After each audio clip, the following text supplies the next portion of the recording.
Good morning from Scurvy Jack and I. I hope everybody's having a wonderful Monday. I know personally it is almost noon, but I still need more coffee. Just one of those days. You can't tell it, but I can. I'm not even wearing real pants. I'm just in my pajamas. I just didn't even try today. I think I've hit rock bottom in terms of laziness and working from home. So, did I brush my hair this morning? No. Did I brush my teeth this morning? I'm embarrassed to say I have not yet. Will I? I don't know. Did I put on real big kid pants today? I most certainly did not. Will I put on real big kid pants today? Almost guarantee I won't. So, you're welcome. Anyway, I hope you guys had a good weekend. We didn't do a ton here. We did all get out and go for a walk and enjoy the sun a little bit, which was nice. Other than that, we just caught up on some household chores and tried to put together some projects for this coming week.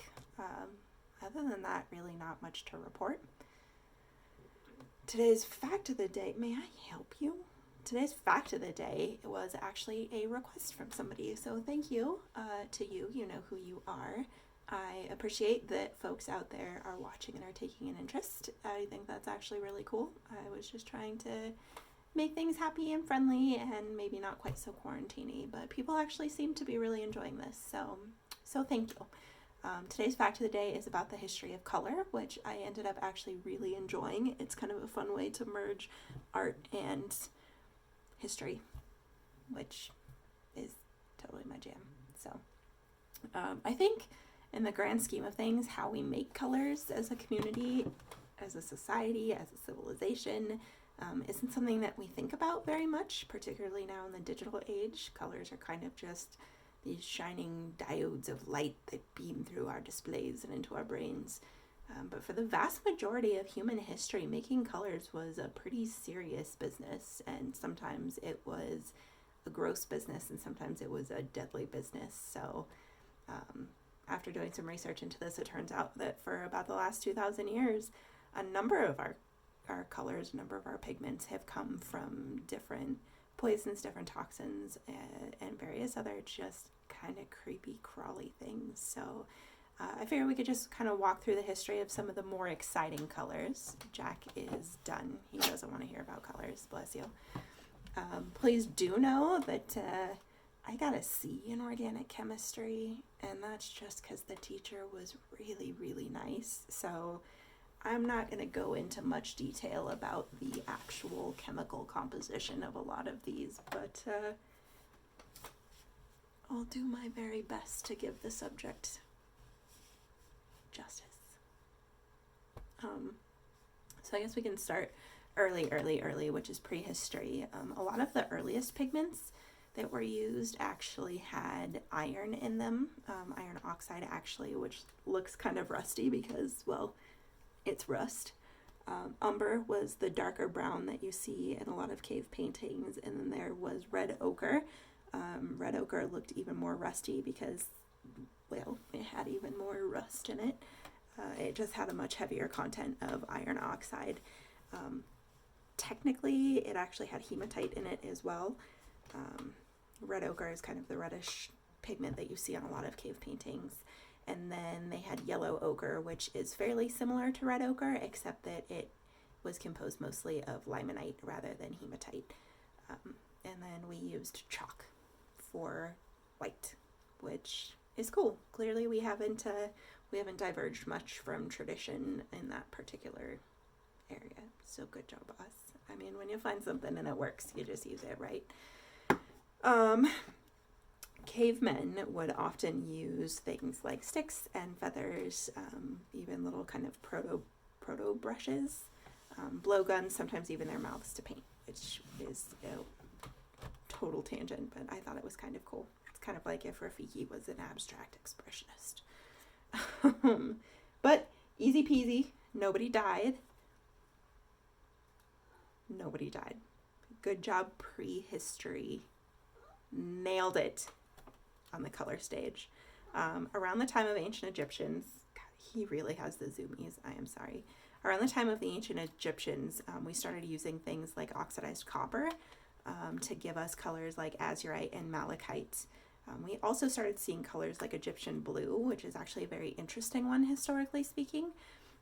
It was, as far as we know, one of the first artificial pigments. It was created about 4,000 years ago, and it saw pretty heavy use around the ancient Mediterranean world. But after the fall of Rome, people kind of forgot how to make it and then mostly forgot that it existed. So it went from being a very heavily used color to just nowhere in sight.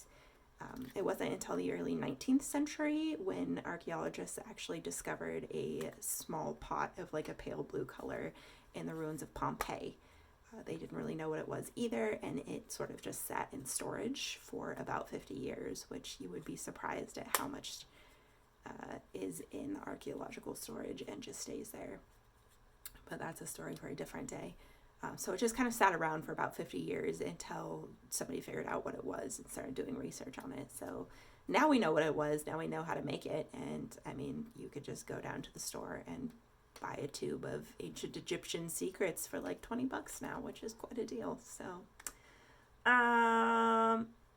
another cool fact about Egyptian blue, and this might be a tangent, but it actually, it works differently with infrared light than certain other pigments, and it's cool because it means that we can use infrared scanners to look at different things that have been brought up in the archaeological record and figure out what was painted on them, even though the paint has faded or decayed or completely fallen off. So that's neat. But again, a total tangent. It was around that same time that we started using things like arsenic in our colors as well, though, specifically to give us reds like realgar, and then yellow like orpiment, which is also an interesting color. You should look it up. Also has a great name, orpiment. I don't know. Anyway, humans were not off to a particularly healthy start when it came to their color palettes. So ancient Greece eventually joined in the party, and we started seeing colors like lead white, which is exactly how it sounds. It was made out of lead, and it was used for ages in everything from paintings to cosmetics, which you can imagine did not go particularly well. Lead white was actually used for centuries, and if you look at some of the old Victorian paintings where the women just had white faces, that was lead white. And it was such an issue that these women would wear lead white on their face because that was what was considered beautiful at the time. They would get lead poisoning. The lead poisoning would just destroy their face, and then they would have to keep wearing more and more lead white to cover up the damage that the lead white had done. So it was a bit of a catch-22. Historical priorities. Beauty or life? Who cares? But anyway, they were also the brains behind sepia or sepia, however you personally choose to pronounce it, which they actually got from squeezing the ink out of cuttlefish, which is cool. Those kind of sepia-toned famous pictures of, helicopters and flying machines that Da Vinci had in his notebooks. Those are all cuttlefish ink squirts. But it's kind of brilliant. It's just pre-made ink. You just squeeze a fish and there you go. You're good to go for a while. He's destroying my office. I don't know what he's doing. Sorry. Anyway, again, that's a tangent. The ancient Romans are the ones who brought colors like vermilion to the table, which was a red that was made out of powdered cinnabar. Apparently, it was so rare and valuable that the Romans had to make laws controlling its price. Otherwise, no one would have been able to afford it.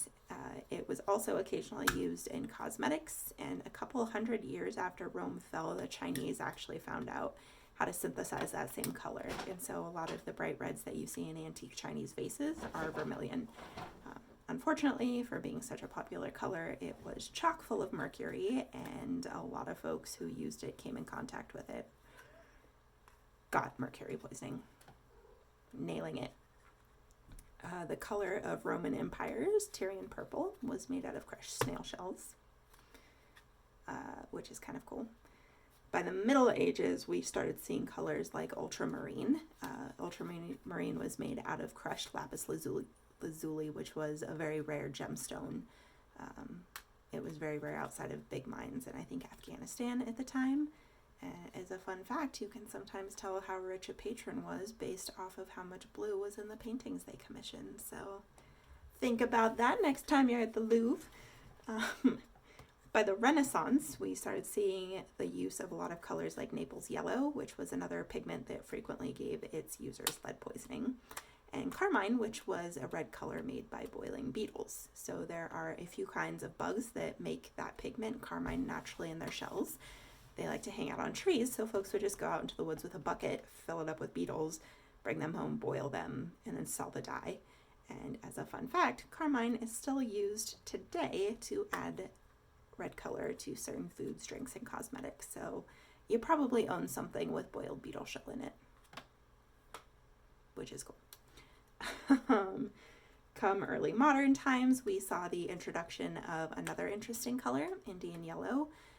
The story goes that it was made in some obscure Indian village where they fed their cows nothing but mango leaves. So the cow's urine, because of their diet, was this very, very bright, shining yellow. So people would collect the urine, dry it, press it into cakes, and then sell it as pigment. And eventually some of those little pea pigment pies made their way into Europe. The Europeans loved the color, and it took off from there. Now, I don't know how true that story actually is. That's kind of just the general myth surrounding the color. I don't know that anybody actually knows how it was made. The good news is you can still see Indian yellow in stores today, but if you buy it, you are definitely buying an artificial version of the color. You are not buying mango cow urine, so you're welcome. It was during this time that we also saw the rise and continued use of a color called mummy brown, which again is exactly like it sounds. It was ground up mummies, particularly Egyptian mummies, but not always. I would make a joke about flesh tones here, but that might be inappropriate. So anyway, it was a super, super, super popular color. It was during this time in society that exploration was really taking off. Mummy unwrapping parties were very popular in the Victorian times, things like that. So it's not super uncommon to think that this might have been a thing that existed. But mummy brown was actually used for decades and decades and decades, nay, even centuries. So creepy. It did tend to crack with age, this particular color, because of what it was made of.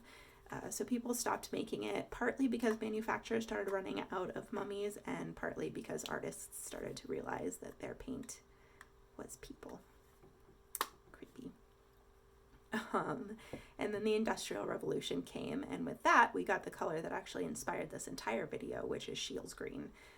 So people love Shields green. Oh, did people love their Shields green.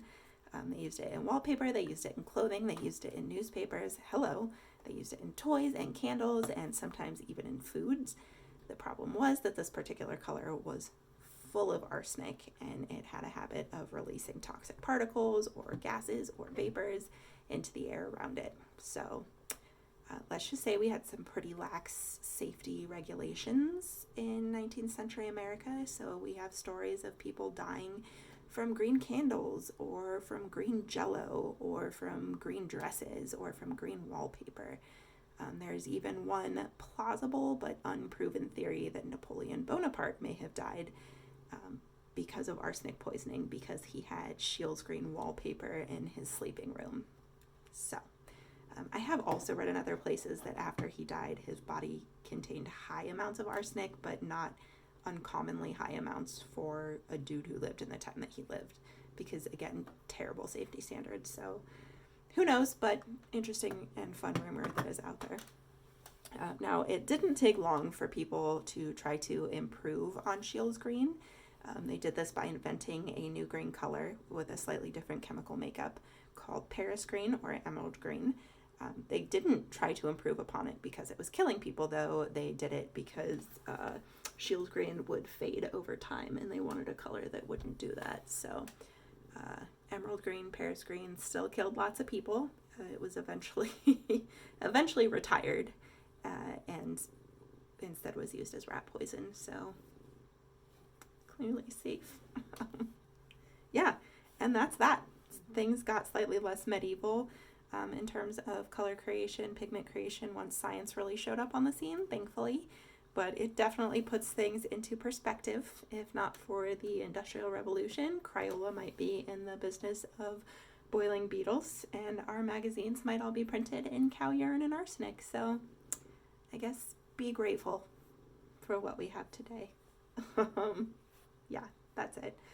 It's an interesting topic. If you ever have time, there's lots of books out there about the widespread use of cosmetics, particularly in the Victorian times, and how all of these cosmetics, because of the colors, contain things like lead and mercury. And it is fascinating the priorities that folks had. Like, they knew that it was making them sick, and after a point, I mean, at first they didn't, but after a point they knew, but they continued to use it for a really, really long time. So that might be a fact of a day for a different day. I'm not sure, but that's all we have today.